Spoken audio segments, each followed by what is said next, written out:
that women were secondary to men and considered as property of males.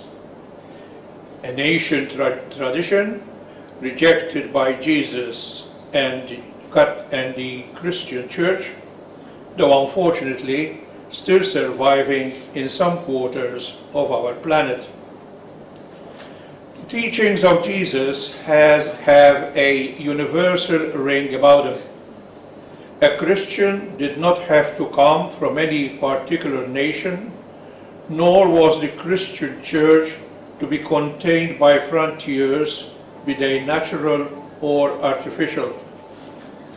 When baby Jesus was born in Bethlehem, the angels proclaimed peace to all, and among his earliest visitors were important and influential men who came from different parts of the world. This is to show that the event at Bethlehem was of a great significance to all people. Redemption was to be all-inclusive. In later years, Jesus ordered his disciples to go and preach to all nations.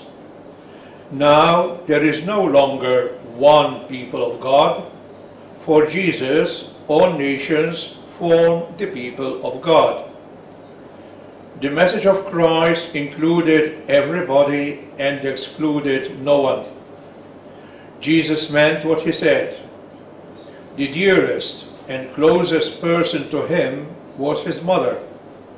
She was the first person to believe in him, and therefore she is rightly considered as the first Christian, and is proclaimed justly as mother of the Church. His mother is the spiritual mother of us all. Also, among his first followers were a number of women who helped him and his apostles in proclaiming the good news of salvation. The sisters Mary and Martha were among his close friends. He accepted the conversion of Mary of Magdala.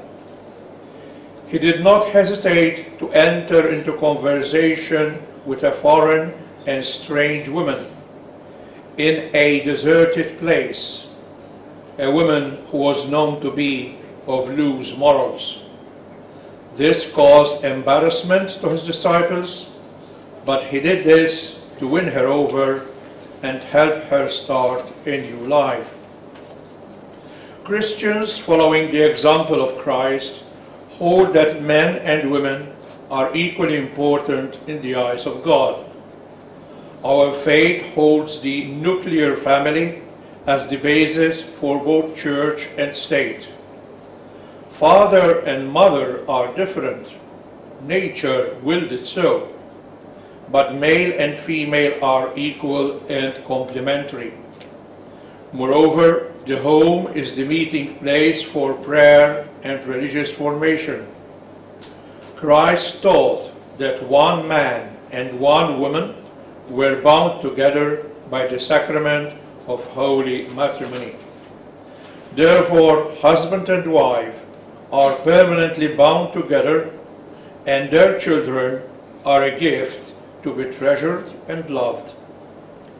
The Church of Jesus is both male and female. Men have their own contribution to make, and so have women. To consider men and women as rivals is completely unacceptable to practicing Christians. Men and women are the two great lights that illuminate our planet, even if, like the sun and the moon, they do so in different ways. As the Church Catechism states, mothers form the basic cell of the family. According to Pope John Paul II, woman is endowed with her own qualities and she is unique. The most telling quotation about the place of women in the Church comes from the pen of St. Paul in his letter to the Galatians. I quote, "Now there is neither Jew nor Greek, there is neither slave nor free, There is neither male or female, for you are all one in Christ. Christianity is a global religion with a history that spans over 2,000 years. In spite of many vicissitudes, Christ's guarantee that he will be with his church till the end of time will, of course, hold. The church has been buffeted by heresies, persecutions, schisms, and upheavals from within and without. Prejudices have been rampant long before the coming of Christ, and they still dull the brains of some today. Women have suffered a lot. The philosopher Aristotle, who together with Plato later laid the basis for what is called the Western way of life, believed that women came into the world because of some misdirection or aberration. His ideas did influence some thinkers, even among Christians. Thus the writer Tertullian, who lived in apostolic times, wrote that Eve symbolized evil, and the only good thing she was capable of was to give birth to babies. And those babies had better be boys. In ancient Rome, it was legal to expose, euphemism for abandon or even kill, an unwanted baby girl. And there was a special place outside the walls of the city where infanticide could be legally carried out. Christian thinkers and the Church condemned such barbaric deeds.